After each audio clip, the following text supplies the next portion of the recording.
Are you tired of the violence, tired of the injustice, police brutality, rampant discrimination, lack of gun control in this failed biased socioeconomic experiment called America?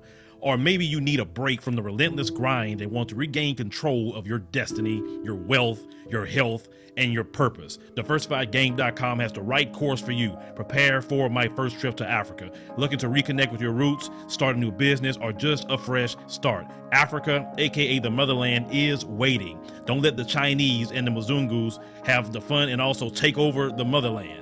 From Cairo to Mombasa, from Dakar to Cape Town, Africa has something for everyone, from business opportunities to the most amazing people, safety, leisure, and landscapes. The opportunities abound. It is time for the diaspora to reconnect with their roots. Time to reconnect with the birthplace of humanity. Africa is the last frontier.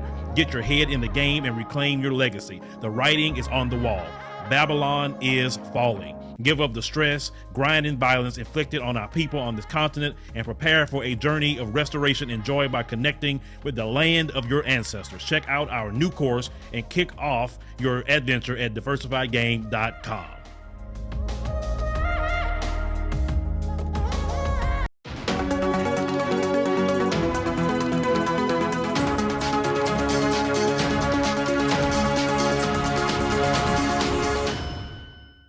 Hello fam, welcome back to the African Diaspora News Insider. I am Wongel Zelalem bringing you the story. Today's story is about Naomi Osaka. She just opened up about the backlash she faced when it comes to representing Japan in the Olympics as opposed to America or Haiti. She actually talked about the fact that people were telling her your black card is revoked, and she said she doesn't get it and she doesn't agree with it. She even said some people don't understand the difference between nationality and race. She said there are other black people other than Americans. There are, she even mentioned Brazil, and she said there are black people in Brazil. They're called Brazilian. They're not called American. So that's, the race is black, yes, but the nationality is different. And I choose to represent Japan, and you should not mind, basically, is what she said. But I saw on Twitter and other social media platforms that people were not happy, especially Americans were not happy. Even Haitians, I saw some people were like, why is she representing Japan when she's half Haitian, half Japanese, and also she was raised in the US from 3 years of age. She was raised in America, but obviously from what we saw, she doesn't identify as an American, but she identifies as a Japanese person, but also her dad is Haitian. My thing is, I'll be honest, she is half Haitian and half Japanese, so she can choose whichever one she wants. Well, the question is, why did she choose Japanese? According to her mother, she says she raised them, her mom is Japanese, she raised them to love Japan and the culture and everything, so they feel like they're more Japanese than anything else. And so, if anything, I believe her Haitian dad should feel a bit offended because she had a choice, either Haiti or Japan, and she clearly chose Japan. And maybe it's for the money. The mom says it's not for the money, but I'm sure Japan will compensate her better than Haiti, maybe because of the where they are as a country.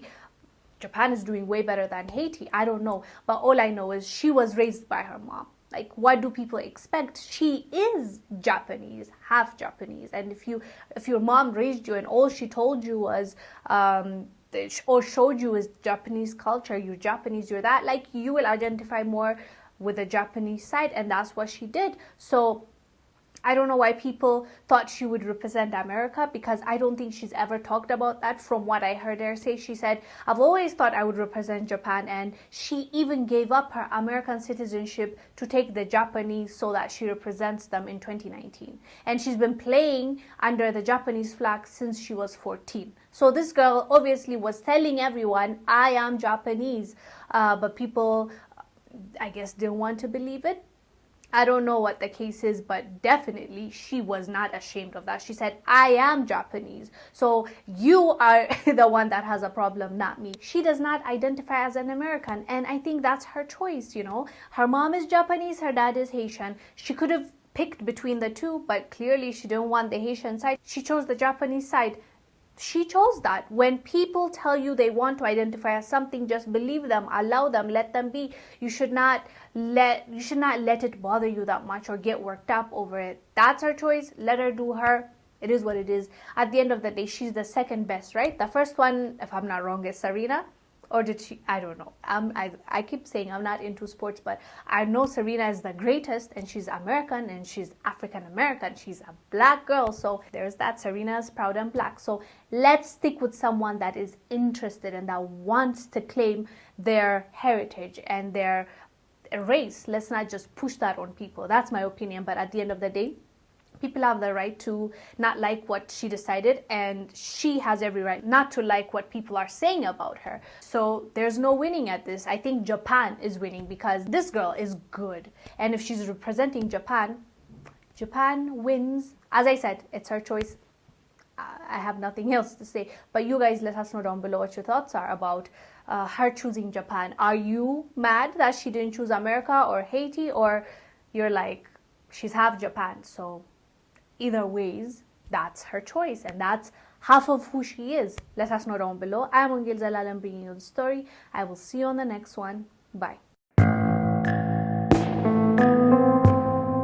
250 years of slavery, 100 years of Jim Crow, sharecropping, the Ku Klux Klan, lynchings, bombings, mass incarceration, the separation and destruction of the black family. All of that has had an effect on our mind.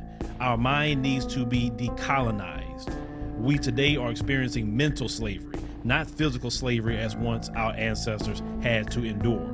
In my book, 7 Steps to Decolonize the Mind, we take you through every step to start releasing the chains that's on your mind. He or she who controls the mind control the person. It is in a vested interest of the white supremacist system to keep your mind bogged down in a mental slavery, throwing entertainment, throwing drugs, throwing alcohol, anything they can at you to keep you bogged down. You got to free yourself from mental slavery by purchasing our book, 7 Steps to Decolonize the Mind, today on Amazon. Make sure you share it with your family, share it with your friends. Everyone can benefit from decolonizing the mind, because once your mind is decolonized, you will never be put to sleep again. Thank you for watching. Make sure to subscribe to our YouTube channel and download the African Diaspora News Channel app, now available on Google Play and the Apple App Store.